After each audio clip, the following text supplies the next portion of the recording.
Hello everybody. This is nice to see you again. And so I hope you had a good week. And as usual, before we start, we're going to adjust our motivation, thinking that we are very fortunate because we have this precious human rebirth. We have met the Buddha Dharma in his completeness, in his most complete form and aspect. And we are still alive today. So it means that, again, it is due to this basis, we have the possibility to create the vast cause and many causes of the vast happiness for the future. Okay, so we should feel very, very fortunate. And in terms of, we all have to understand that this opportunity will not last forever. Therefore, we have to try as much as possible to take the essence and during the day and try to match up to be to our best behavior. And in terms of happiness, we have to understand that the mere just to practice, to try to develop our mind and our quality and to practice ethic, etc., just to obtain, the result included in cyclic existence. It's something, of course, it is necessary, but we should see that only at the basis to support higher quality. Okay, because the mere attainment of happiness in cyclic existence, it is something impermanent. It is something conditioned by ignorance and affliction. We do not pass beyond being how can I say, afflicted under the power of karma and affliction. We do not pass beyond the confusion. Therefore, it is not something that we should rely completely on. So we can see we are human. We are considered to be one of the three highest level of existence. Nevertheless, our life is pervaded by problem and dissatisfaction and suffering. Therefore, we should raise up our level of motivation. We should understand that the final nature of the mind is completely pure. The mind is pure by nature, and all of these disturbance that we have that can manifest during the day, during our life. All of this mental affliction, the stress, this neurotic mind, all of this exists only on the surface of the mind. They are only dependent on cause and condition. They do not penetrate the nature of the mind. Therefore, we can develop a state of clarity, a state of understanding where we cut the roots of the basis of manifestation of these like mental disturbances and abide in an unconditioned state, peaceful state of mind. Okay, so this is something that we should be aware that we have this potential, and we should long for this thing again, this state of unconditioned peace, unconditioned happiness. But this also we should understand that it has a limited character, limited attribute, because we are alone and all sentient beings are infinite, and they are just like us. They desire all to be happy and to be protected from suffering. And with all of these sentient beings, as we say in Buddhism, in terms of the limitless amount of past life, then we had all of this different type of relationship. They've been father, mother, brother, sister, parents, family member, friends, like partner, etc. So, and during all of this situation, they all surrounded us with an ocean of happiness and kindness. Okay, therefore now it is up to us to repay this kindness. Also, we have to understand that everything we rely on in our life to feed ourselves, to the clothes, the house, all of this things that we use in the city, the shop, the public transport, hospital, everything, all of everything we rely to be happy, music, cinema, art, whatever. Everything we rely is created by others. You see, so either directly or indirectly, all sentient beings, see, they provide with everything we need. They provide us with happiness. Therefore, to think only of our own benefit, it is something extremely limited and claustrophobic. So we have to expand our range of motivation, and to understand that now that we have met with the complete path of the perfect path of Buddha, of the Buddha Dharma, not if we train through hearing, reflecting, and contemplation, not only our mind can become a source of happiness for ourselves, but also for others. And that should be our motivation. So please think in this way, that through hearing, reflecting, and contemplation, meditation, may we achieve the culmination of the form of consciousness, where the mind can simultaneously perfectly fulfill the two scope, the scope of oneself and the scope of others. Okay? And for those who know what it is, this is the state of Buddhahood. Okay? So now that we have generated this motivation, we can read the Heart Sutra together.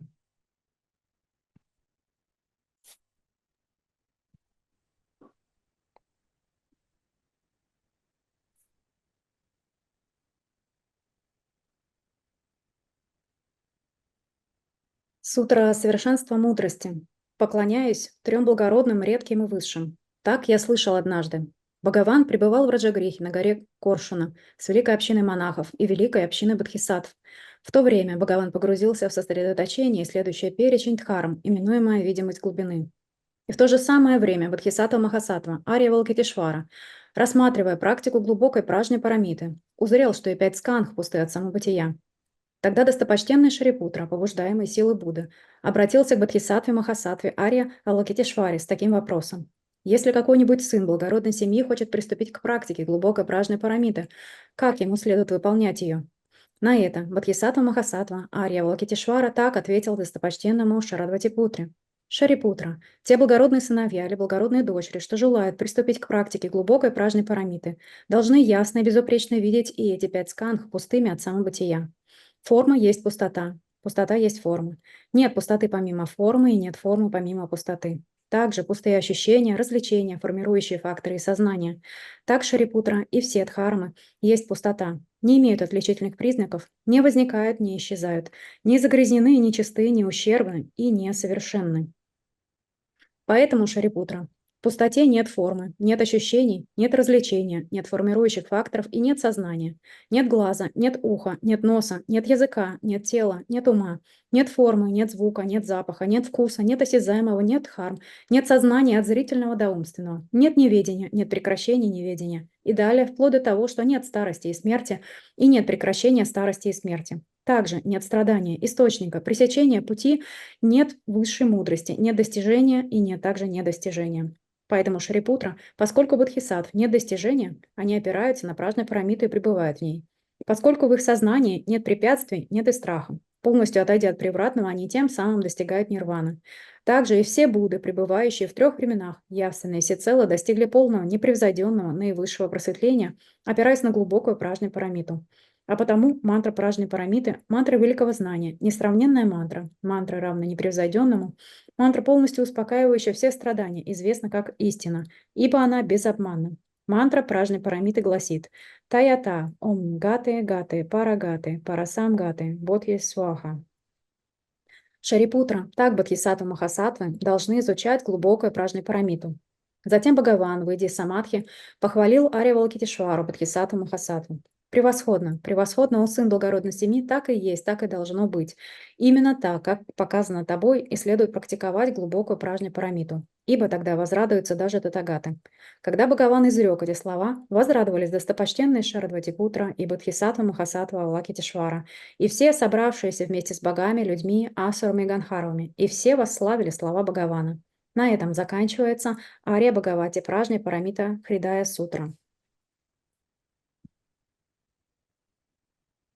Строфа «Прибежище» и «Бодхичиты». Два раза на русском и 1 раз на тибетском. В Будде, Дхарме и Высшем Собрании ищу прибежище вплоть до просветления. Силою заслуг от практики даяния и других парамид достану я Будды на благо всех существ. В Будде, Дхарме и Высшем Собрании ищу прибежище вплоть до просветления.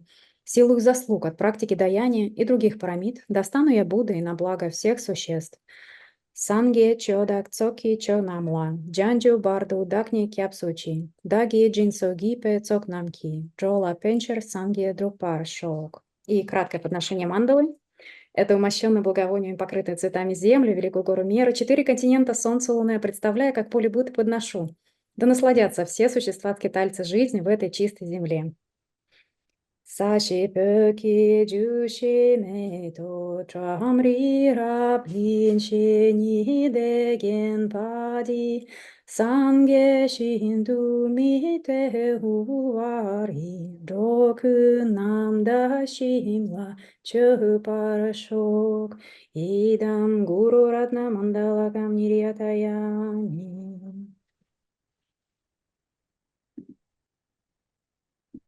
All right. So before we start the text, I want to continue this kind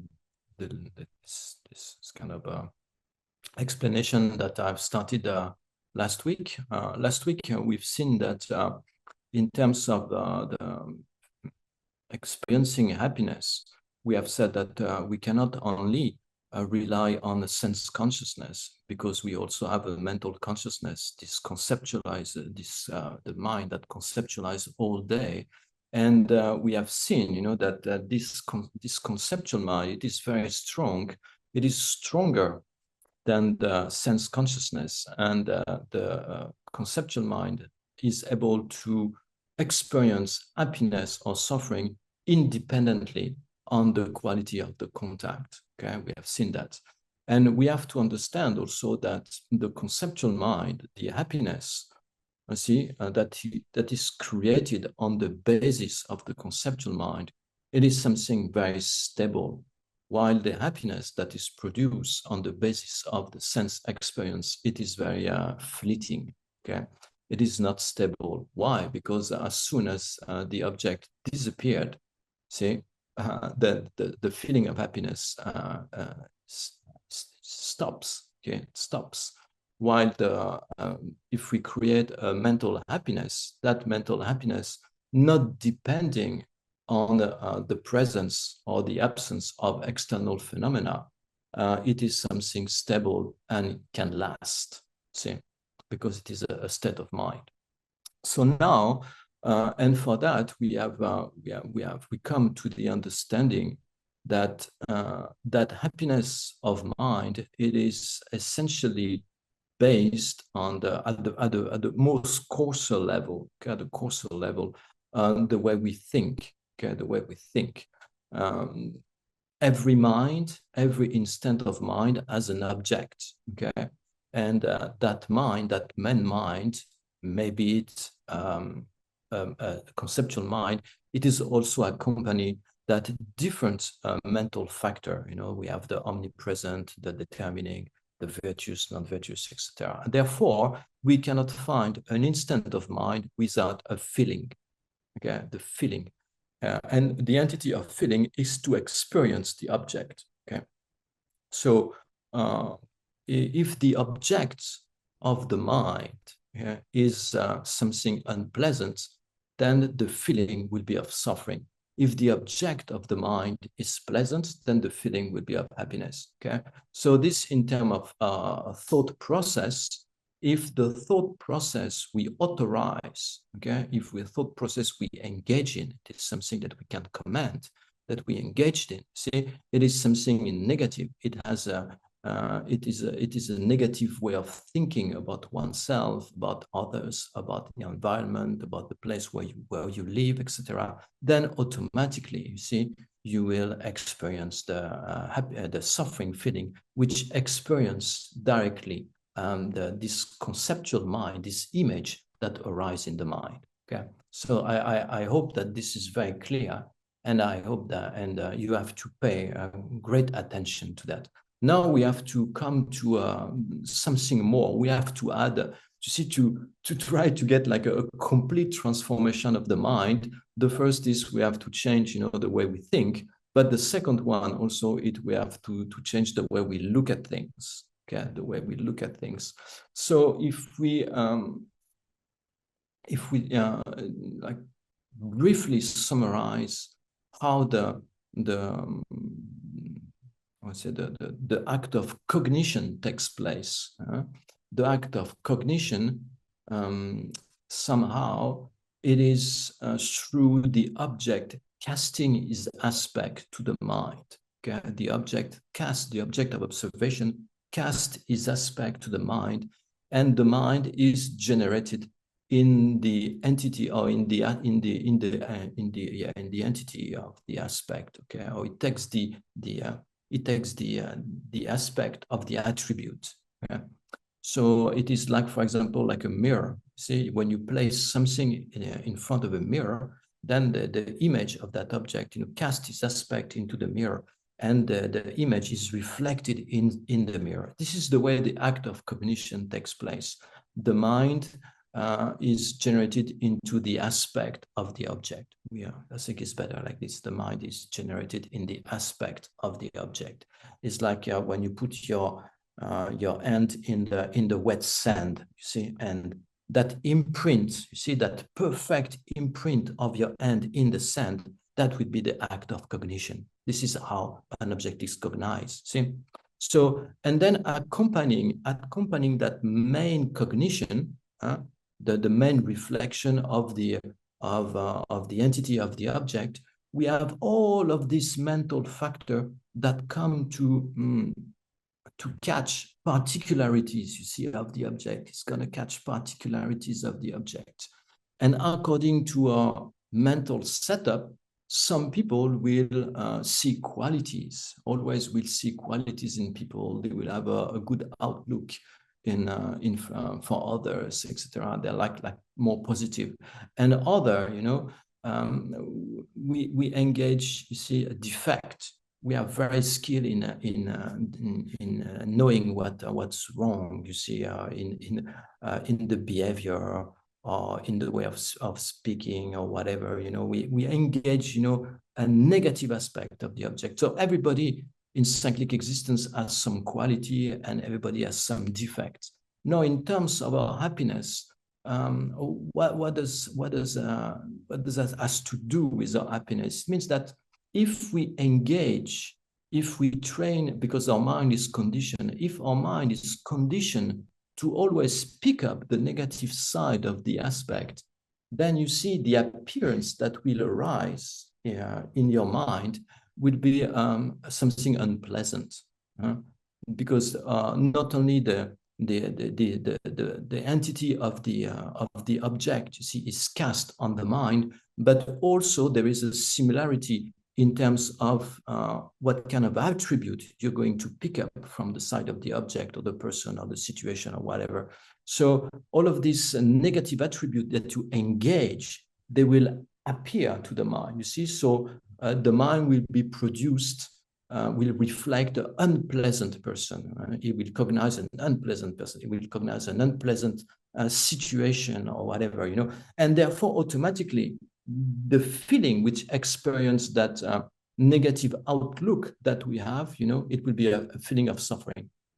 So you see, all day, or all our life, we move in this way. We have we always, very criticize. We're very critics. We criticize a lot of people. We criticize a lot of our neighbors, our family, our friends, whatever, or even ourselves. See, so what do we do if we engage always all of this negative aspect?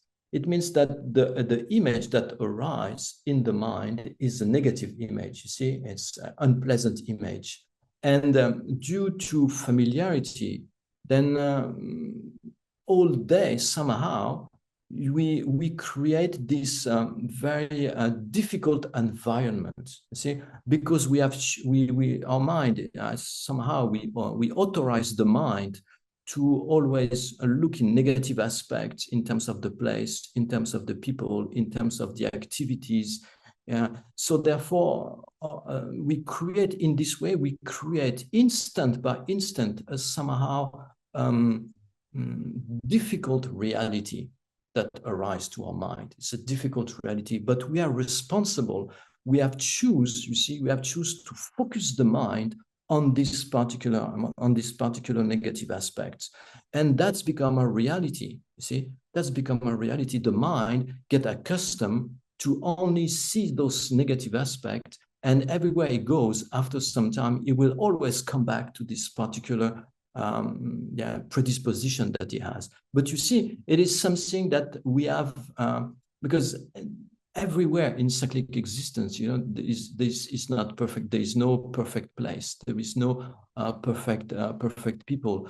It's all a mix of positive and negative aspect, see? So it is also in our own interest not to focus too much outside, you see, or if we focus outside, try to see the good aspect in the people we meet, not to see only defects, because in this way our life would be somehow we will have a better experience all day long, see, all day long. Because if we wake up in an environment, you know, that is negative, and we only meet unpleasant people all day, you see, you can do one day like this, 1 week, 1 month, 1 year, 10 years, entire life. It's completely wasted, you see. But somehow we are responsible, you see. It is a choice that we can have. We can't engage different aspect of this reality. Okay, different aspect of this reality. So what we have to understand is that instant by instant we are painting. You see, we are painting our own reality. We are going to shade a particular color on this reality. Okay, and if we try to see positive things, or if we try to engage, let's say like this, if we try to engage positive aspect in the people, then automatically this reflects on the mind as a pleasant appearance, and automatically the feeling is happiness. If we engage negative aspect in people or ourselves, then what arises in the mind is an unpleasant image. Okay, it's not agreeable. And therefore, the feeling that experience will be a feeling of suffering to some level. See? So in this way, every act of perception, you see, accompanied by the thought process, is creating our own objective reality. Yeah? And it's up to us. You see, we have like a boundary. There's some boundary on which we can act in terms of like worsening this environment, this reality, or, you know, make it lighter. Okay, make it like more, not lighter, but more agreeable. As I said, because everybody has defect and everybody has qualities. You see. And in every situation that we can see defect and qualities, you know, most of the time, of course, there is some extremes. Yeah. So this is, I wanted to, since this is for the pep talk of the session. And now we move back to the text. Does it make sense? Do you kind of understand what I say? Yeah. Okay. Okay. So now in terms of our text, we are looking at this letter to a friend, okay, by Nagarjuna. So this friend is a king, a particular king that was a direct disciple of Nagarjuna, and we were on the recommendation to it, okay, the exhortation of paying attention. He exhorted the king, and we've done the first 2 stanzas. Now we have to move to the third one. Okay, so the third one read. Also a profusion of resonant word of the great sage Buddha. Already I've entered your heart. Isn't something made of limestone, made even whiter by the light of the winter's moon? So what he's saying here that the king is already someone virtuous. He has practiced virtue in the past. This is why he is in such a position of power and wealth, and also he has this great exposition with the Dhamma. He relied on Nagarjuna, one of the greatest master of all time, and so he has this this great accumulation of virtue, and also is a virtuous practitioner. Yeah, we've seen that he has the nature of good qualities. Is intended to virtue. Okay, and Nagarjuna says, yeah, okay. Also, you have already listened so many teachings and advice of the Buddha, nevertheless, listen one more time. See, listen again, not one more time, but listen again, because by the something which because there is like always benefits in listening the teaching of the Buddha. Understanding can take place at many different levels. But here it says it's the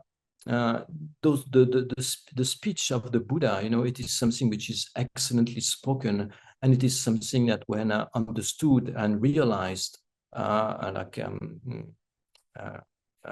bring the severance of suffering.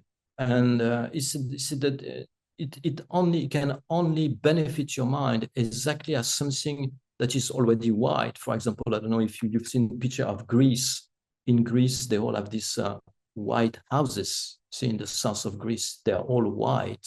And when there's the moonlight, then it looks even more white, you see. So in this way, so that also your mind is already virtuous and your mind is already mingled with the Dharma, then it will get even better, see, even better. So this is like from the side of Nagarjuna, an exhortation to the continuous process of hearing, reflecting, and meditating. This is we are through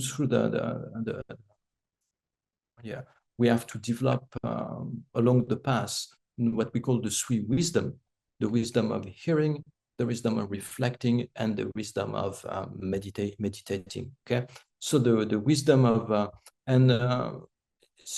those three wisdom, they can take the same object, but they are very different level in terms of power and strength.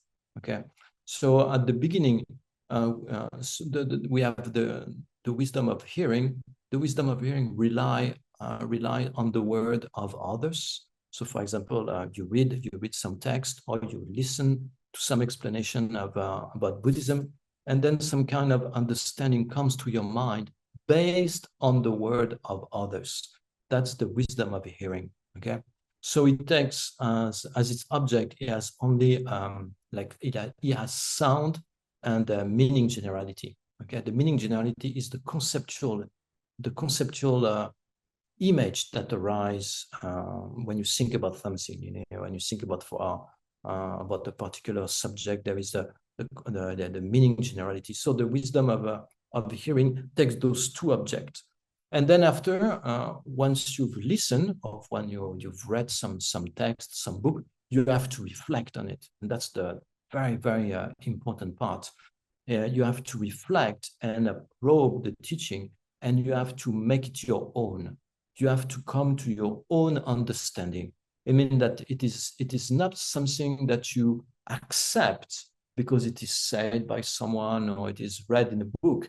It is something that you analyze, and you come to a definite position with respect to the validity of the teaching. So you have to analyze and generate what we call inferential valid cognition. Okay, it is a valid mind that is that arises due to reasoning. Let's put it like this: like arise due to reasoning. The first type of mind, the wisdom of hearing, is not considered as a valid mind. It is a mere supposition. It is a correct supposition. You see, you rely on the word of others, and they might be true, they might be false. Okay, let's say in the best case scenario, they are true, but you just accept them because of predisposition, or because you think in the same way. See, there is no valid ground, there is no valid basis. Therefore, that first level of wisdom cannot really function as an antidote. It doesn't have the power because it does not realize its object. Okay, a valid mind, it is what we call an uncontrived knower. It is the mind that is able to eliminate all doubt with respect to a particular object, and it is uncontrived. Uncontrived means that it cannot be negated by way of direct perception or by way of another reasoning, see, by way of reasoning. So it is a very powerful mind, and yeah, and at that time you really have an antidote. It is something, it is a level of mind that is really able to move, you see, to shake your core because of its power. The first one, and that's the problem that I see a lot, is that we remain at the first level of wisdom. We remain at the level of a correct supposition or mere supposition. You see, we hear something, okay, we accept. And this is why, you see, after like in some cases, after so many years, we still of exposition to the Dharma, we still make the same mistake. We cannot really change. You see, there is no big revolution in our way of acting, maybe in a way of thinking, yes, but in a way of speaking, in a way of acting, and sometimes in a way even thinking, there is no great change. And this is because, you see, we don't have valid mind. We have only mere supposition, and that mere supposition cannot overcome its own discordant class, we say. Okay. So this is why it is very important to move on, not to be satisfied with the mere listening, but to move on with reflection and analysis, and to probe and to verify the teaching by the power of our own mind. And once you get there, it becomes like a wealth. It is like the inner jewel. It's like a inner wisdom, and no one can take that from you. You see, even if you meet someone which is extremely skilled in talking, in presenting things, and whatever, he will never be able to convince you otherwise, because you have a non-contrived mind. You have a valid cognition with respect to such and such aspect of the teaching. So category of the teachings. Okay, so that's very important. And that mind, it's the object of this mind, of the wisdom of reflection, okay, is exclusively meaning generality. Okay, so it does not rely on the word of others. It just relies on a pure reflection, and that reflection is grounded in reasoning. Okay, it's grounded in reason. Okay, and then next, you have the wisdom arising from meditation. So that comes much later, when we start to have a level of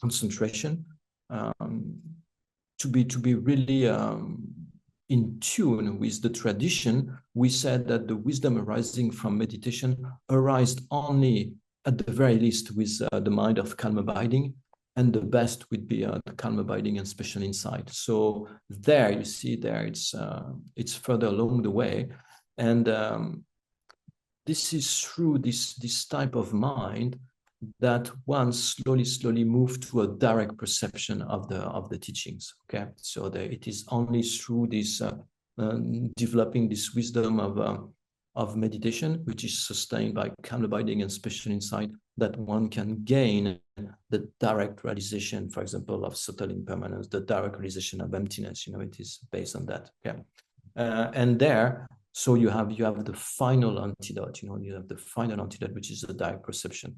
But for us now, so this is quite far. But for us, we have to, as much as possible, to listen and to read, and as much as possible, we have to investigate. We have to come to a definite position with respect to if this is valid, is this not valid. See, we have to anyway.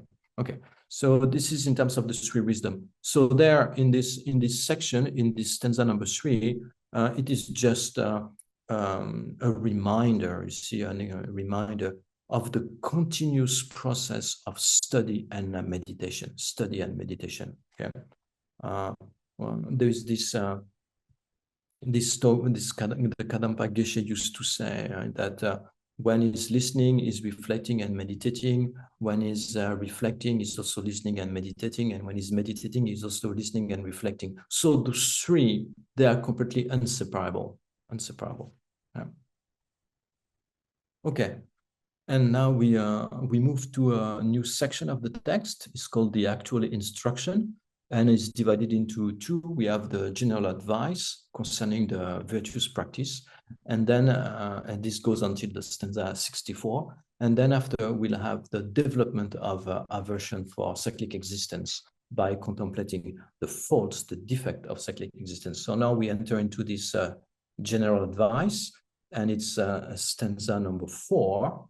Okay, and it is something about the sixth remembrance. Yeah, the sixth remembrance.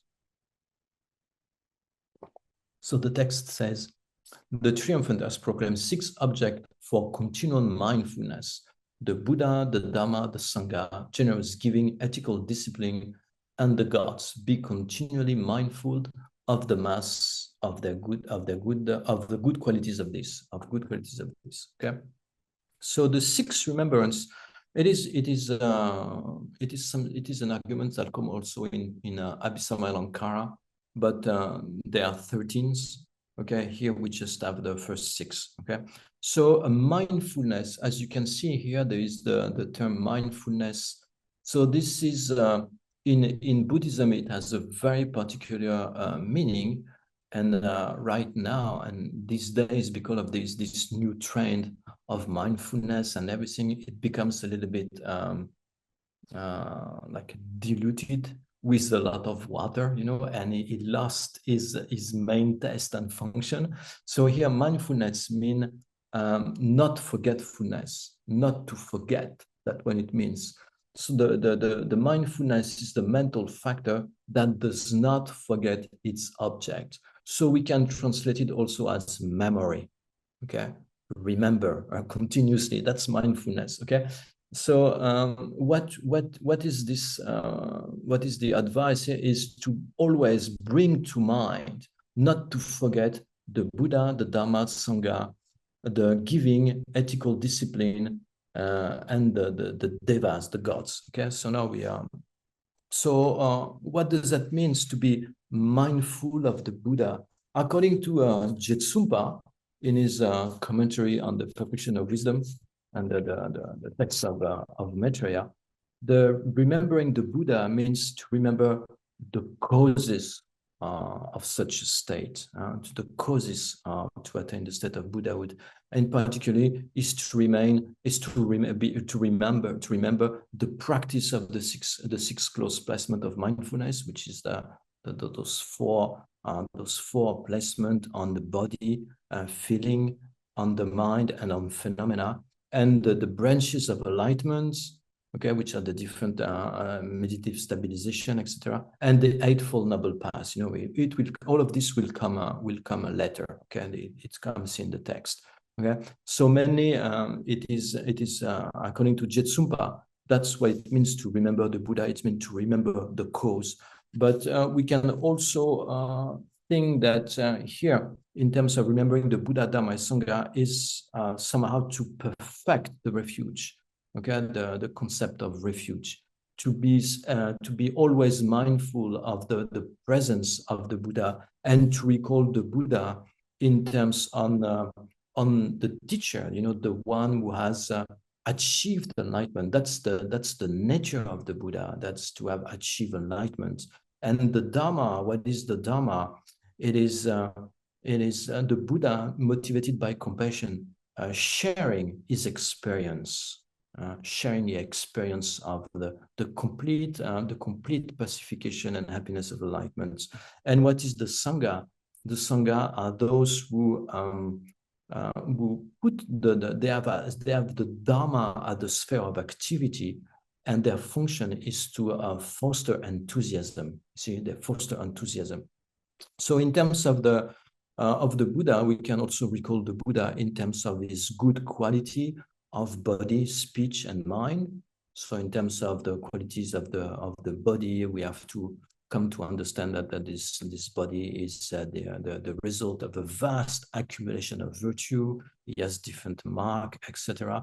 The quality of the speech, we can recall the 64 qualities of the speech of the Buddha.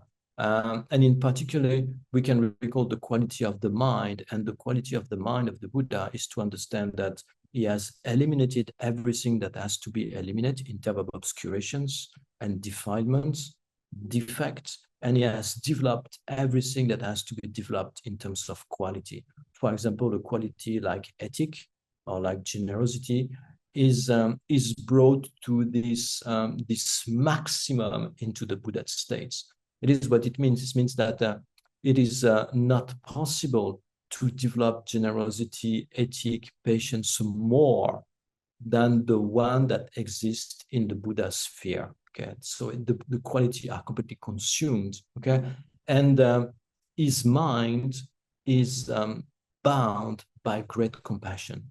So what does that mean to have a mind that is bound by great compassion? Our mind in the present state is bound by affliction. Okay, what it means that, for example, when you see an attractive object, you cannot not generate attachment. It's impossible. Okay, it is immediate. Okay, when something is unpleasant, you cannot not generate aversion. You see. It is automatic.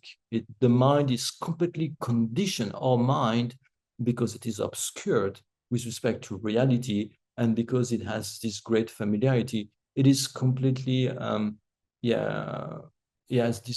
completely conditioned by attachment and aversion. They arise in the mind spontaneously. There is no need to reflect. And it arises often, it arises for a long time, and it arises very strong. Okay. So for the Buddha, you see, it's different. His mind is bound by great compassion. It means that he cannot not have great compassion for sentient beings. Okay. And also you can think of the qualities of the Buddha in terms of his enlightened activities. So the enlightened activities of the Buddha, they are spontaneous. See, the Buddha, it is something that functions at the level of exclusive direct perception. There is no conceptual mind in the sphere of the Buddha. See, it's only direct perception. Therefore, it has pacified even the subtle effort of motivation, because motivation has to be conceptual. So in the Buddha sphere, even the subtle effort of motivation is completely extinguished, and it spontaneously and continuously work exclusively for the benefit of others. See? And so that's the quality. And the quality of the Buddha, you see, the quality of his activity, the quality of the activity, it is always perfect. It's always on time. So it's not possible that, for example, that the Buddha be late. It's not possible in terms of his activity, or it can be a little bit early. You see, a little bit early. It is exactly at the right time. And what is the right time? The right time, it when the karma of the sentient beings is about to ripen. See, when the karma is about to ripen, or when there is a means to ripen a particular karma, then there is the activities of the Buddha. And the result is always achieved because it is perfect, and because the Buddha has always access to the predisposition and the karma and the inclination. The activity always is on time and always achieve its purpose. So exactly the way it has to come out. Okay, so that the sphere of the Buddha. Okay. And so you can think about the Buddha in this way, or you can think about the Buddha as the captain, you see, the Dharma as the boat, you see, and the Sangha as the crew. And all of us, all together, we cross the ocean of existence. You can think about that in this way. Okay. But what Jetsumpa says in terms of recollecting the Dharma, he said we have to recollect the virtues, the non-virtues, and unspecified phenomena. And we have to not to go, the instruction is not to go beyond the two truths. Whatever we think about in terms of virtue and non-virtue, we always have to understand that it just exists conventionally or nominally. it does not have ultimate existence. Nothing has ultimate existence. Okay, so in terms of the Dharma, what is the Dharma? The jewel of the Dharma is true path and true cessation. Okay, that's the jewel of the Dharma. We distinguish the Dharma, which is the scripture, but the Dharma, which is scriptures, is not really a jewel. It represents the jewel of the Dharma. The jewel of the Dharma, it is the true path and true cessation that you actualize in your mind when you have realized directly emptiness. Yeah? So that direct realization of emptiness, it is what we call true path. And that direct realization of emptiness, which is the ultimate mode of abidance of phenomena, bring about the cessation or the elimination of a portion of the object of abandonment. Okay, and that's cessation, and it has the quality of never returning. Yeah, never returning. So basically, what does that mean? It means that what is the refuge of the Dharma? It is our practice. It is really our practice that can shield us, shelter us from suffering, from the difficulty. The transforming of the mind, abandoning slowly negative state of mind after having identified those who promote unpleasant experience, and the adopting a virtuous state of mind, having identified the virtuous state of mind that promote, happiness, and by this conditioning the mind in such a way, then at some point, the mind just become as abandoned on virtue, practice only virtue, and slowly goes to the ultimate virtue of nirvana and the state of Buddhahood. Okay, in this way. And what is the Sangha? The Sangha. So you have the conventional Sangha. The conventional Sangha is when you have 4 fully ordained monks, then you have a conventional Sangha. Okay, the representative, let's say, representative Sangha. But here, the Sangha, which is an object of refuge, it is a Naya Bodhisattva. It is a bodhisattva that abide in a higher ground from the path of seeing onward. It is someone. It is a being, a practitioner of the great vehicle, which has realized directly emptiness. That's Naya Sangha. Yeah. So here also, what does that mean to recollect the Arya Sangha? It means to recollect the practice and the quality of the bodhisattva, but in particularly the practice of the bodhisattva, and try to emulate the practice of the bodhisattva, see, in this way. So that's why Jitsumpa explained in his commentary on Abhisamaya-Lankara. And ethic, and there is the recollection of ethic. We have first, I think is first, which one it is in your text? Giving. First is giving, generous giving. So the entity of giving is the mind. The entity of giving is the mind that give. You see, the entity of generosity is the mind that give. So here to recollect giving, it means to recollect the benefits of giving, the benefit of giving, and which create wealth in the future. Okay, if we do not lack anything in our life, in terms of food, in terms of clothes, in terms of shelter, whatever, this is the result of a certain accumulation of giving in the past, and it ripened as this condition of fulfillment to a certain. Of course, there's different degree of this ripening of giving, which can trace back into the different degree of the practice of giving. Here, the more giving is practiced extensively, then the more the ripening will be vast and long. Okay, so here it's to recollect the benefit of giving, and it is said that giving is your best friend for next life. Okay, so the cause, the substantial cause, the main cause, the main producer of higher rebirth, for example, as a human, as a deva, is ethic. Okay, is the practice of ethic, and the best friend of that practice is giving, because it makes it becomes like a completing karma. It completes the karma of this of the fully ripening result into a higher sphere with abundant wealth. Okay, so it said that is so here is to recall the benefit of giving, understanding that it is the cause, the quality, its benefit, it is the cause for wealth and abundance.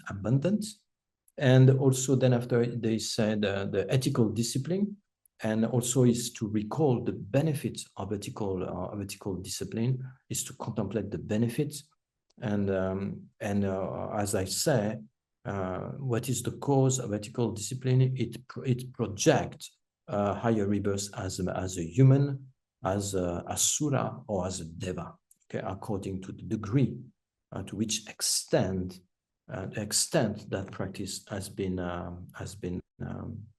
carried on. Yeah, so that's it. And then it says, and the gods, yeah, and the gods. So here the gods, we can gloss it in a two different way. We can understand the gods as being the gods of the higher realms in the desire realm, and therefore to understand, you see, the causes that produces those states, which the extremely pure ethical discipline and a vast practice of generosity, and then we can connect it to the previous two, or we can understand them as being the Buddha, the higher bodhisattvas, the higher hearers and higher solitary realizers, and to take them as a witness of our behavior, takes them as a witness of our behavior, and in this way be more mindful, and in this way we can develop like shame and embarrassment when we behave in an unethical way. For example, if we want to practice the path of the Buddha, then of course there is different level of ordination. There is the vows of liberation, of individual liberation. There is the vow of bodhisattva, the vow of tantra. But there's also those just basic precepts that goes with the teaching. Like, for example, non-harming. The basic thing is in terms of conduct, Buddhism is the non-violence and non-harmfulness, and or at the very least, this is at the very least, but we should always try to benefit others if we can. So the non-harmfulness comes really at the very least. Okay, so in this way, when we can catch ourselves harming someone, either verbally, I hope not physically, but verbally, it is something that we do a lot, you see, eventually. So we should understand, we should develop by recollecting, you see, the Buddha, the Dharma, the Sangha, and those beings of the higher realm. We take them as the witness, and therefore we can generate, shame and embarrassment. Okay, so it is an help. And so this mindfulness means that to develop this presence of the refuge, Okay, that's I think that's it for this stanza.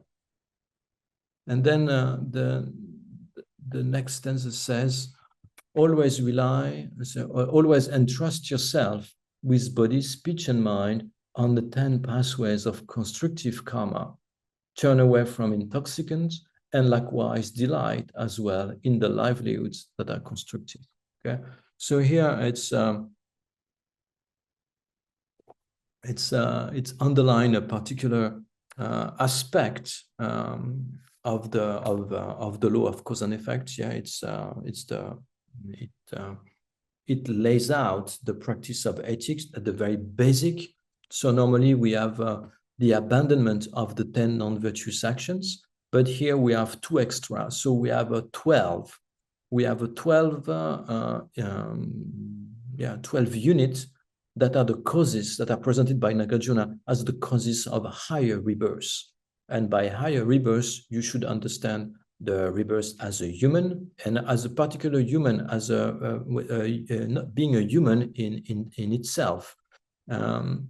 Does not have great meaning, but you have this precious human rebirth, and though with all the particular qualities and circumstances that makes one to be able to benefit others and benefit oneself extensively through the practice of the past, by abandoning qualities and abandoning defect and developing qualities, and eventually attaining liberation. So we are pretty much in this context, okay? And the other higher is the asura, and higher again is the devas of the desire realm, and they all have subdivisions. Okay, maybe later we'll come into it. They all have subdivisions.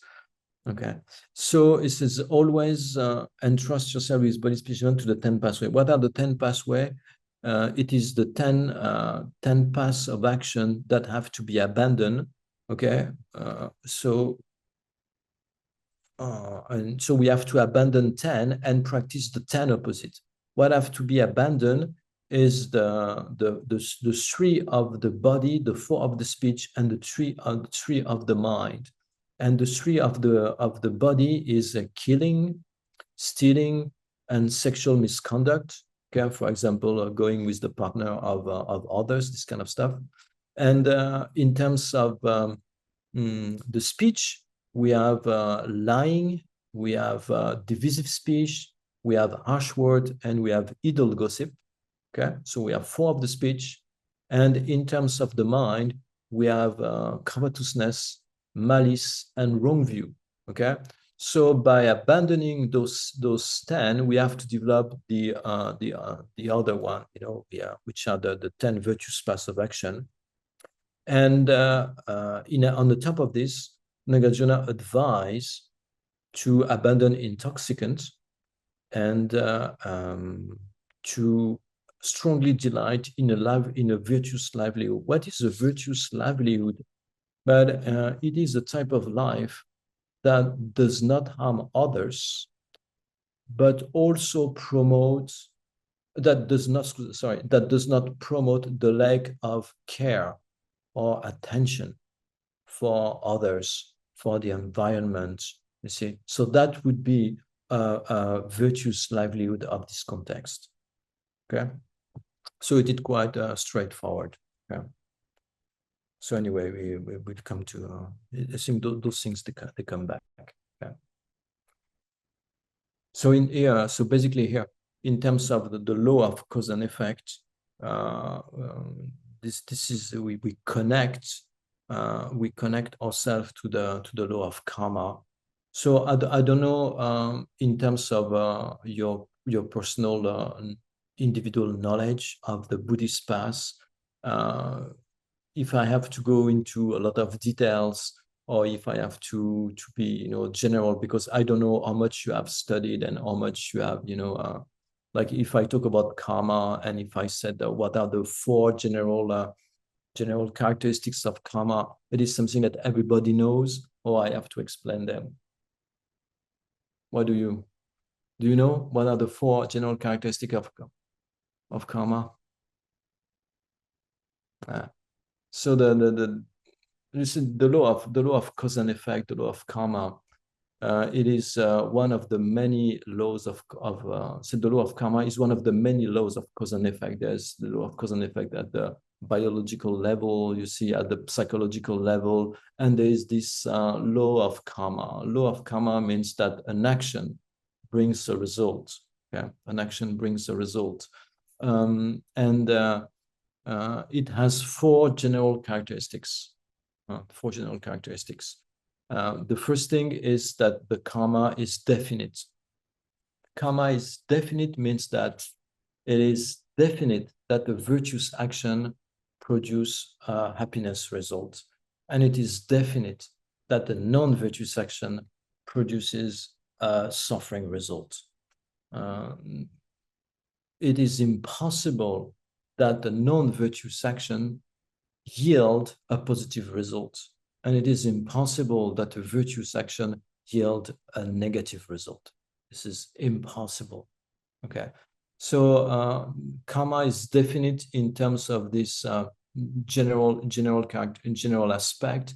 But if we go into the particular, as it is explained in Lamrim, we will find that each of these non-virtuous action, of course, they bring a negative result, but they bring a very specific negative result. And the action of killing bring a specific negative reason, stealing a specific negative result, etc., etc., etc. And there is a definiteness also in terms of the four results that one action can bring. See, one action, if it is a complete action, it will bring four results, not one, four. First, if the action is complete and powerful, it will yield what we call the frictional result. The frictional result means 5 aggregates in a particular realm of experience. Okay, for example, a virtuous action. Okay, a virtuous action, if it is complete, if it is well motivated, it will project the cause, for example, for human rebirth or for a deva. It depends on the entity of the action. Okay, the power of the action. So that's the fully ripened result. It means 5 aggregates. So if it is non-virtuous, then according to the weight of the action, it will project 5 aggregate of an animal, 5 aggregate of a preta, or 5 aggregate of a narak. Okay, according to the heaviness of the action. And then after we have the individual after, you see, in the future. So in general, the action do not ripen in this life. There is only 8 types of action that can ripen later in this life, but they have to be extremely strong, and there's some specificities. Okay, so in general, every time that we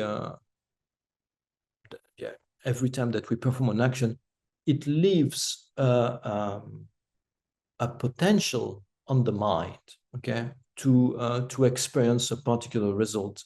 And when the causes and conditions, so when the action finishes, there is the depositing of the potential on the subtle mind, okay, on the mind.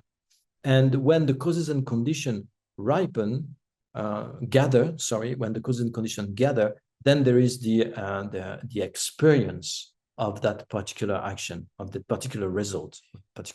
So it is like when you put a seed in a pot. You see, the result is not right away. It takes some time, and not only it takes some time, but you need also a particular set of causes and condition just right for the seed to ripen. And it is exactly the same with karma. Yeah, exactly the same with karma. So once let's say you have created an action of killing, okay, and you take rebirth in some kind of a lower sphere of existence, and you stay there until that karma is exhausted. So you see, every karma has a particular force, and inside of that power, the power is establish the intensity of the suffering, okay, but also the length of that suffering. And once the energy, you see, is exhausted, then the experience ceases. Basically, the experience ceases, and eventually that person might ripen a seed that project an experience on the human realm. It would still have 3 effects. That karma, you see, that karma of killing that projected him or her in a difficult sphere of existence, when it arrives on the human sphere is still not finished. It still has some energy to experience, okay? And this is the tendency similar to the cause, the experience similar to the cause, and the environmental effect. All of this is connected to a single action. So see a single action, you have a frictional result, experience similar to the cause, tendency similar to the cause, and the environmental result. Okay, so due to killing, when you find yourself after in a human realm, well, you have a short life and you get sick. Basically, that's the result of killing. You get sick, yeah, and you will also have a tendency of killing. You see, because the mind is a creator of habits. Then it can get accustomed to anything. And you can be good in anything, and you develop liking in anything. So some people, they get very skilled for anything that they habituate, they familiarize their mind with. So in terms of killing, for example, then there is this, due to those imprints, then it condition, you see, in next life, it condition your mindset, and you will have like this liking to kill. This is why, for example, sometimes you have like people, they gather on a weekend and they gather together to shoot birds. You see, this is something that people do, So and there is a liking like this, you see, and also there is the environmental effect. So this is the tendency similar to the cause, you see, and also you will have an environmental effect. It means that all the people who have pretty much the same set of imprints, okay, they gather together in one place and they experience their own collective hallucination, basically. So you see, our action will somehow shape the environment, okay? Shape the environment. For example, due to anger, due to this heavy karma of anger, then you take rebirth in a barren place. You see, there's nothing that grows, you see, and there's a lot of like conflict, violence. You see, this is the karma, the ripening effect of anger. Yeah. Anyway, so you see, it is very, very, very, very detailed, and I advise you, see, to go into you can find this in the literature of the stages of the past. If you have the Lamrim Shenmo available in Russian, I'm not sure, in English. I think you have the intermediate one. Okay, you can find quite a good description of the karma, and you can understand. So by knowing karma, you see, you can become the architect of your future experience, because you can trace back all your difficulty that you have and understand the cause and stop producing it. And also in terms of what you like, you can understand the cause and put it into practice. And in the future, it is definite that you will experience the result. So this is the law, the conviction, the very stable conviction in the law of the cause and effect. It is considered to be the basis of the Buddha's path, and it is considered to be one of the best the correct views. Okay, it's the correct view of the conventional. And among the correct view of the conventional, it is considered to be the best. Right. Okay, and here it says also to avoid like so I did not finish the four. So we have like karma is definite. The second is that karma is in terms of general characteristics, it is never lost. It is never lost. So once an action has been committed, it leaves an imprint in the continuum, and it is never lost. Okay, it just waits for causes and condition to ripen. Okay, and the other one is that the karma is exponential. And so that's the third one. Exponential means that, and you can see this this law of exponentiality. See, I'm not sure I can express myself like this, but this exponential effect, you can also find it externally. For example, with the small seed, after a certain amount of time, it creates a huge tree with like so many branches and so many fruits as well. See, from a very tiny things, you know, something colossal and long lasting can be experienced. So you can see that externally, and that also exists internally.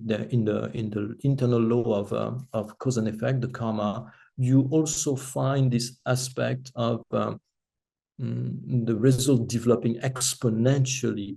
But the way it develops exponentially, it is way beyond the characteristics of the external law of external characteristics of exponentiality, simply because it is an aspect of the mind. Okay, so what does that mean? It means that from a very tiny negative action, if that action does not encounter factors that somehow weaken or destroy this potential, it will yield very intense experience of suffering in the future. Okay, and the same for happiness. Even a very tiny act of generosity, a very tiny act of kindness, if it does not encounter discordant factors, then it will develop, and when the causes and conditions ripen, it will yield a very extensive, you know, like an extensive experience, a great experience, and a long-lasting experience of happiness. So this is why we should not scorn the slightest negativity and the slightest virtue. Okay. And the last attribute is that you cannot experience the result of an action that you have not committed. It's not possible. Yeah. So if you have created an action, then you will experience the result. If you have not created that particular causes, then you cannot. In no way possible for you to experience the particular result. So that's it. So karma does not mean that there is a fatality. You should not think that there is fatality. You know, actually, it's not like this at all. You have to see the karma as the infinite possibilities. So we have in our mind this background of karmic action with infinite potentiality for happiness or infinite potentiality for suffering. So the way we move in our life at every instant, you see, it's like at every instant you are like at the crossroad somehow, you know. And if you go left, then this is going to activate another set of causes and conditions. You see, another set of it will activate another set of imprint that will ripen. And if you go right, then it is another set of imprint that will activate. You see, and again. So every moment of our life, we create action. See, in one day, we create like thousands and thousands of karma. We leave thousands and thousands of imprint for future experience. The problem is that most of the time, it's only imprint for a potential for future suffering. So this is why, you see, Nagarjuna said, live in great mindfulness. We have to live in great mindfulness, because if we do not live in mindfulness, if we are not conscious of the qualities of the past, you see, of what has to be abandoned and what has to be adopted, but we spend our life mindlessly, then necessarily we will move toward greater and greater suffering. Okay. So So we are, for example, we have a problem. Our problem mainly is we are completely hypnotized all day by the content of our thought. Completely hypnotized. This is like someone in a dream is completely taken away by the content of the thought, you see. And that's the problem, you see, because this is what is the thought? A thought is just, you see, is just the encapsulated energy that is liberated, you see, on the surface of the mind. it is the result of karmic imprint. It is the result of a particular conditioning and familiarity. So so we should try to be aware of what we are thinking, but not carried away, see, by the content of the thought. You know, that would be so he said to make a distance between the thought process, and we have to also to become slowly more aware of the feeling that arise in our mind, of the intention, of the motivation, all of these mental activities, you see, that operates. We have to somehow to put like a buffer, a distance, in order not to be carried away by this and have this instinctive answer, you know, to everything, because every time that we have this instinctive answer, it will only be afflicted. See, it's only afflicted. We respond with criticism, a harsh word with harsh word, you know. There's pleasantness, there's attachment, there's unpleasantness, there's aversion. This is when we are completely caught up in the content of the thought process, and we have no distance, you know, we are carried away. So it is very important to live in a greater mindfulness and to put like some kind of distance and just to be aware of what's happening. And when you are aware, you can choose. You can choose. You can choose to follow. You can choose not to follow. Okay, and you can choose particularly to change. You can change the course of the thought. You can change the train of the thought. You can change your way of thinking. You can change your way of looking. You see, and in a way, you can slowly transform the mind. If there is no mindfulness, you see, then there is no practice. It's not possible. It's not possible. You can be, you know, with the so. You can have the best intention in the world, but if there is no mindfulness, we will only become aware of our mistakes after they have been done, in the best case scenario. And if we are only aware after, there is no possibility to change.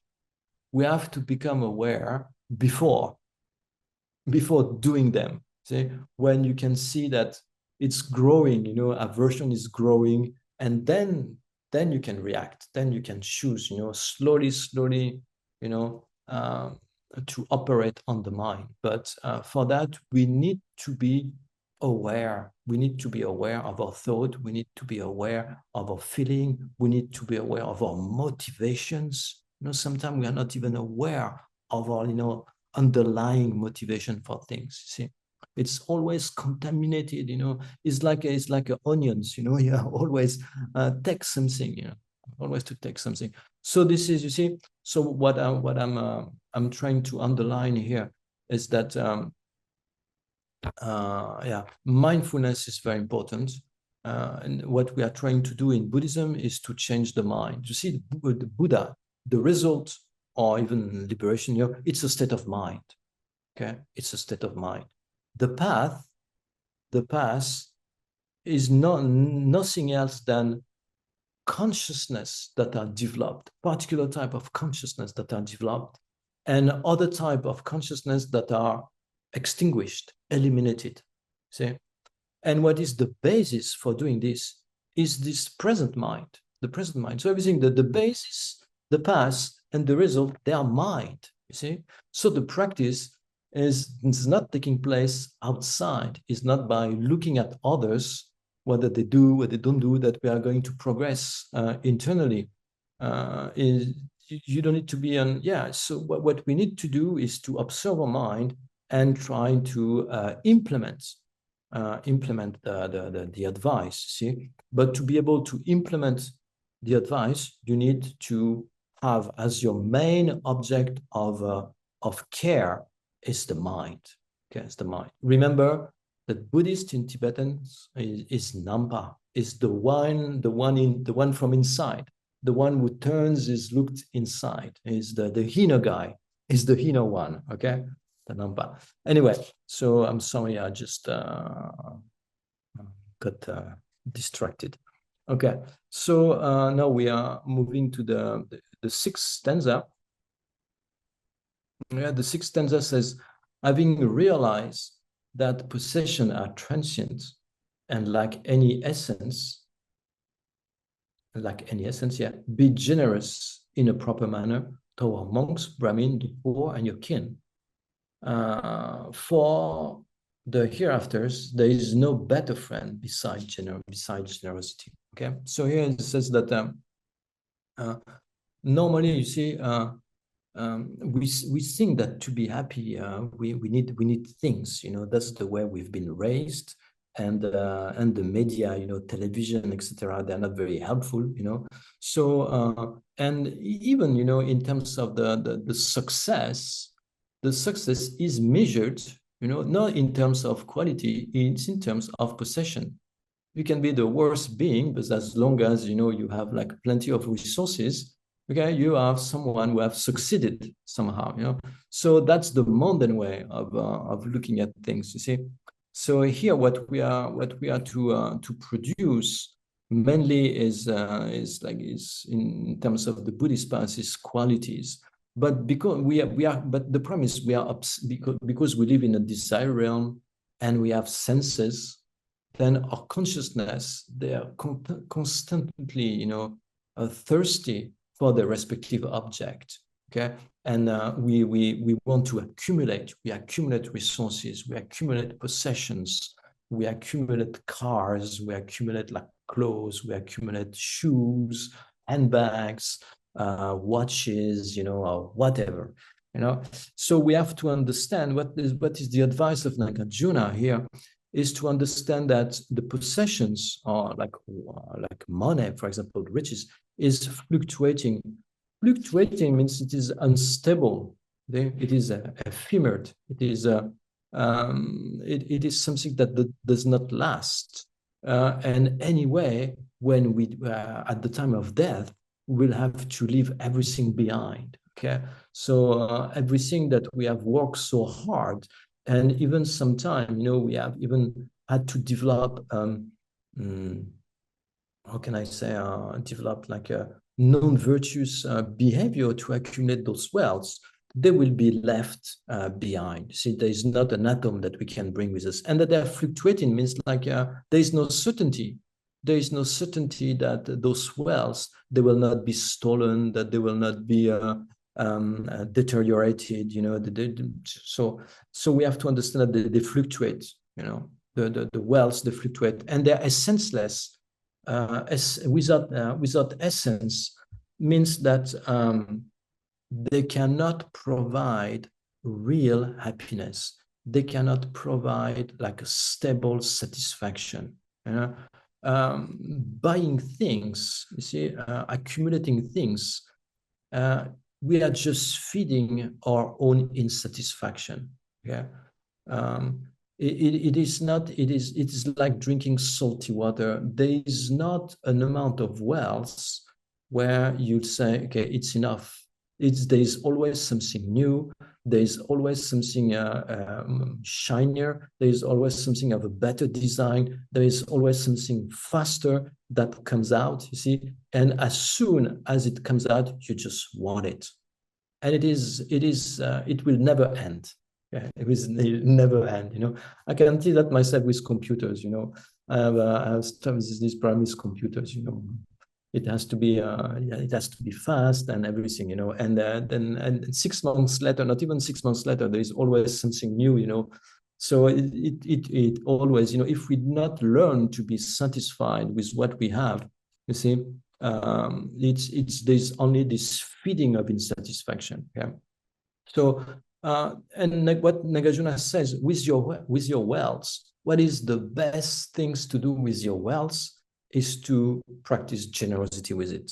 Okay, of course you cannot give everything, you know, but you have to understand, you know, that through your wealth you can accomplish both benefit of yourself and others. If you have wealth now, it's because you have practiced generosity in the past. So if you want to continue to enjoy wealth in your future life, you need to continuously throw the seed of this particular result. Okay, And you can also benefit others. You also make others happy, you see. And he said, what is the best support for generosity? He said, give to the monks, the Brahmin, the destitute, and the friends. So basically here we have the different field. We have the field of quality, the field of quality and virtue. We have the field of suffering, and you have the field of benefit. And this has to do with the power of karma. You see, a single action with the same level of motivation and intention will acquire a different strength according to the field that received this particular action. Okay, and somehow it is a bit like planting a seed. You see, you have the seed. It is exactly the same, but according to you see the field, the earth, the quality of the ground of the earth in which it is planted, then it will grow bigger, better. You see, with more fruits, or it will give more abundant. So it is the same with the field. So the first is the field of, so Nagarjuna say here, he gives like the field of quality. The field of quality and virtue are the monks and the Brahmin. See, because they have this, even though they don't necessarily have qualities in terms of inner qualities, you see, of having developed love, compassion, or the understanding of emptiness, but because they have assumed an ethical way of life, you see, for example, in terms of the monk, they have the higher training in ethic. Because of having this higher training, then the action that they perform, or the action that is performed toward them, acquire more strength, either in a positive or either negative. And then the other one is the destitute. So those in need, those who suffer, those are the ones that needs our generosity, that needs our kindness. Okay, and this is also like a great field, one of the best field of activity. And then finally, it's our friend, parents. You see, people who have benefited us, people who are kind with us, people who have helped us. If we do not repay the kindness toward those people, or if we do repay the opposite of kindness, like we behave badly or harshly in relation to those, then the karma is very heavy. Or if we repay this kindness properly, the karma is very positive. So in terms of the most heaviest karma that can be done, leaving aside the 5 actions of immediate retribution that are very particular, maybe we talk a bit later. It is the field is one's own parents and one's own if someone has taken refuge and is fully involved in the Buddha's path, and he has therefore like gurus, like master, people who those beings will give the teaching and the instruction. In particular, they give the initiation and the personal instruction. So those beings, the karma is very heavy. And the second one is the parents. You see, the parents, because they have given us this body. I'm not talking about adoptive parents or whatever. I'm talking the biological parents of this context, because the karmic link and the straight of the karma, it is connected to this the fact that it's given us this body, and that makes the karma very powerful. Okay, and they said the destitute, the friends, and for one's future life, there is no better friend than generosity. Exactly as we said before. See, even if you practice ethic, but there is no generosity, then you will end up in the human realm, but completely as a destitute. So that might be difficult to carry on with the virtuous practice and to maintain yourself into this level of existence, because once you are destitute, then it's difficult to keep ethic. It's more difficult. So the best friend of generosity, of the ethic, is generosity, because in this way, as completing karma, then you don't lack anything, And not only you don't like anything, but through your wealth, you can also benefit others. You can benefit the community. You can benefit the country, whatever, with school, hospitals, you know, whatever comes to mind. Dharma centers, you see, this is the great merit. You can organize teachings, invite great lamas, publish texts, translations. So those are activities that are sustained by those great benefactors. Yeah. Anyway, so yeah, that's it for this stanza. I think it's 7:30. Is it the time to stop? Yeah. Okay. So we're gonna stop there. There is a question, Venerable. Yes. Go ahead, please. Женя, я прочитаю тогда по-русски для записи, а ты достаточно переведи, пожалуйста. Здравствуйте, Оливье, уважаемый и один из самых моих любимых учителей. Вопрос. Если, например, гневливый и завистливый человек постепенно с помощью учения, медитации исправил, трансформировал в себе эти качества, будет ли он переживать эту карму своих прошлых гневных действий? Он же искоренил на момент смерти эти качества.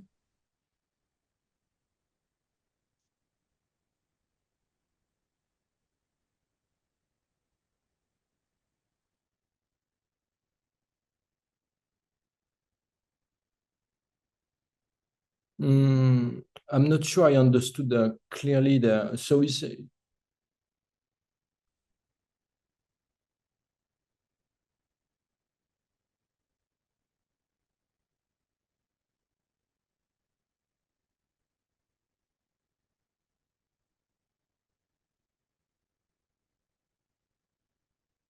okay. Okay. So clearly, the negative karma has only one quality, and the one quality is that it can be purified. Okay? So each negative karma can be purified by resorting on the 4 opponent powers. So you see, you have 4 opponent powers because you have 4 levels of maturation of the karma. We've said before, you know, you have the fully ripened results, you have the tendency similar to the cause, the expense similar to the cause, and the environmental results. And for that, you're going to use 4 opponent powers that are going to individually suppress, or diminish, or suppress the negative imprint. So the karma through that practice can be deprived of this ability to produce suffering. Now the extent on which you can deprive that karmic seed to ripen, to be completely purified, you need to realize emptiness directly. Okay, but up to there, you can continuously purify negative action and slowly, you know, purify the karma until its maturation become uncertain.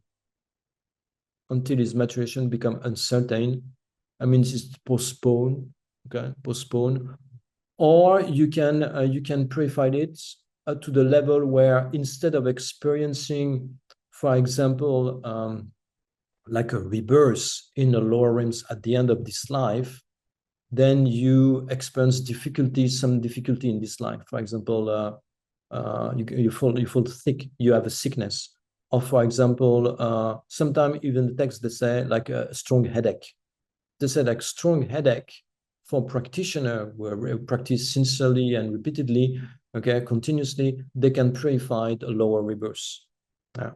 So that's the way. So now in terms of these 4 opponent powers, it is the power of the antidotes. So basically you rely on a particular practice to purify this. We will see in the future, okay, but I just mentioned them now. Then you have the power of the basis, which is the refuge and generating bodhicitta. Then you have the power of the promise not to perform again or to restrain. And then you have the power of regret. Regret is to understand the potential suffering of the action, like if you had, for example, drinking poison. So, and in this way, this is why, you see, just stopping negativities is not enough. you need to stop negativities and you need to start to purify them on a daily basis, slowly, slowly, slowly. And then eventually all negative karma get purified. There is also like particular practice that are extremely beneficial to do. We will see in the next, in the future session. It will come in the text.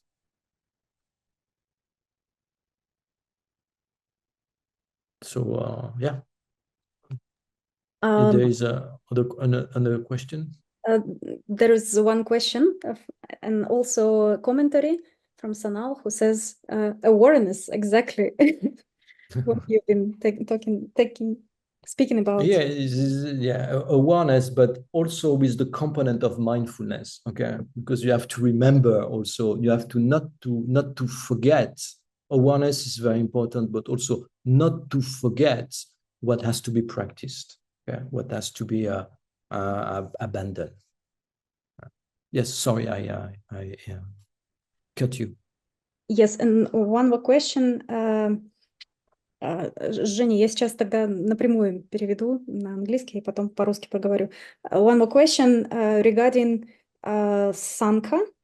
You've been talking that Arya Bodhisattvas are the treasure of Sangha. Is it so? What about Aryas of Theravada tradition? So yeah, it's true. Just in Russian. I need to say it the same in Russian. I'm sorry. Да, я спросила Досточтимого относительно драгоценности Санхи, так как он упомянул, что драгоценностью Санхи является Ария Бодхисаттва, постигшая пустоту. Я спросила, а как же арьи традиции Теравады? Относятся ли они к драгоценности Санхи? So in general, Naya is Sangha Jude in general. So whatever is Theravada, Mahayana, okay. If that person has a direct realization of emptiness is in his continuum, it is a Sangha Jude. It can be your grandma. It works, okay. But here it is contextualized. It is contextualized because the commentary was taken from the Prajnaparamita, the hidden meaning from Abhisamana, the hidden meaning. So in terms of the Mahayana, for example, you take refuge in Arya Bodhisattva, because the Arya Bodhisattva, they are those who are on the path for Buddhahood. And as the Mahayanist, your scope is as someone who wants to follow the Mahayana path, you see, the object of intent, the final object of intent is the non-abiding nirvana of the Buddha, is not the nirvana without residue of the here and the solitary realizers. So therefore, the practice, even so, the wisdom is the same. Okay, the wisdom is the same. In terms of the practice, it is very different. The motivation is different, and the practice is extremely different. Okay, so you would. This is why, in this context, when we talk about the three objects of refuge in the Mahayana, the ideal object of refuge is the Arya Bodhisattva. But it's true, by the definition, a Sangha Jewel, it is someone who has a direct realization of emptiness in his mental continuum. There is no distinction in terms of Hinayana or Mahayana.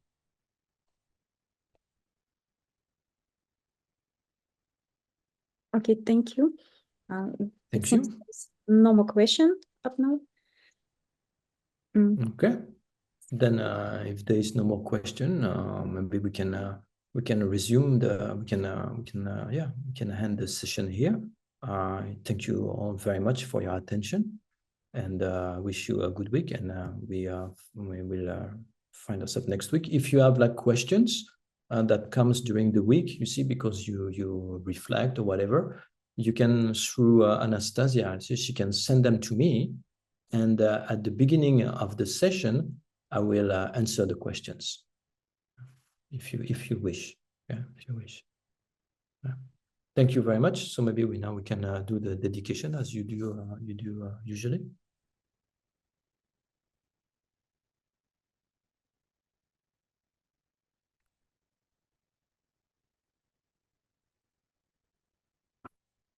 Графа посвящения заслуги.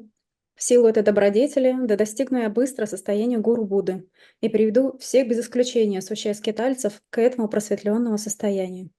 Гевади нюрдудак, лама санги друбгюрне, дрова чикен малюпа, да и сала гёпершок. Пусть драгоценная высшая Бодхичита, та, что не породилась, да породится, а та, что породилась, да не ослабеет, но возрастает все больше и больше. Джанчу сэмчу римпоче, маки панам кегюрчи, кепанямпа, мэпаи, гомне гомду пелвар шок. И также посвящаем благую заслугу долгой жизни, дхармической активности его святейшества Далай-ламу. В земле, окруженной грядой снежных гор, ты источник всего счастья и блага. Всемогущий Чинрези, Тензин Гетсо, нерушимо прибудет до исчерпания сансары.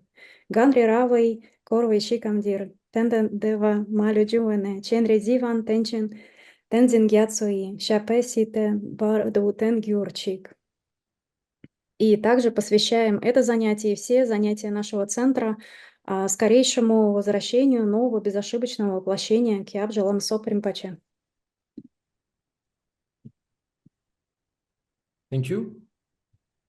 Thank you all. Thank you for the translation. Thank you for the organization, and thank you all for your attentiveness and your patience with me. Thank you. See you.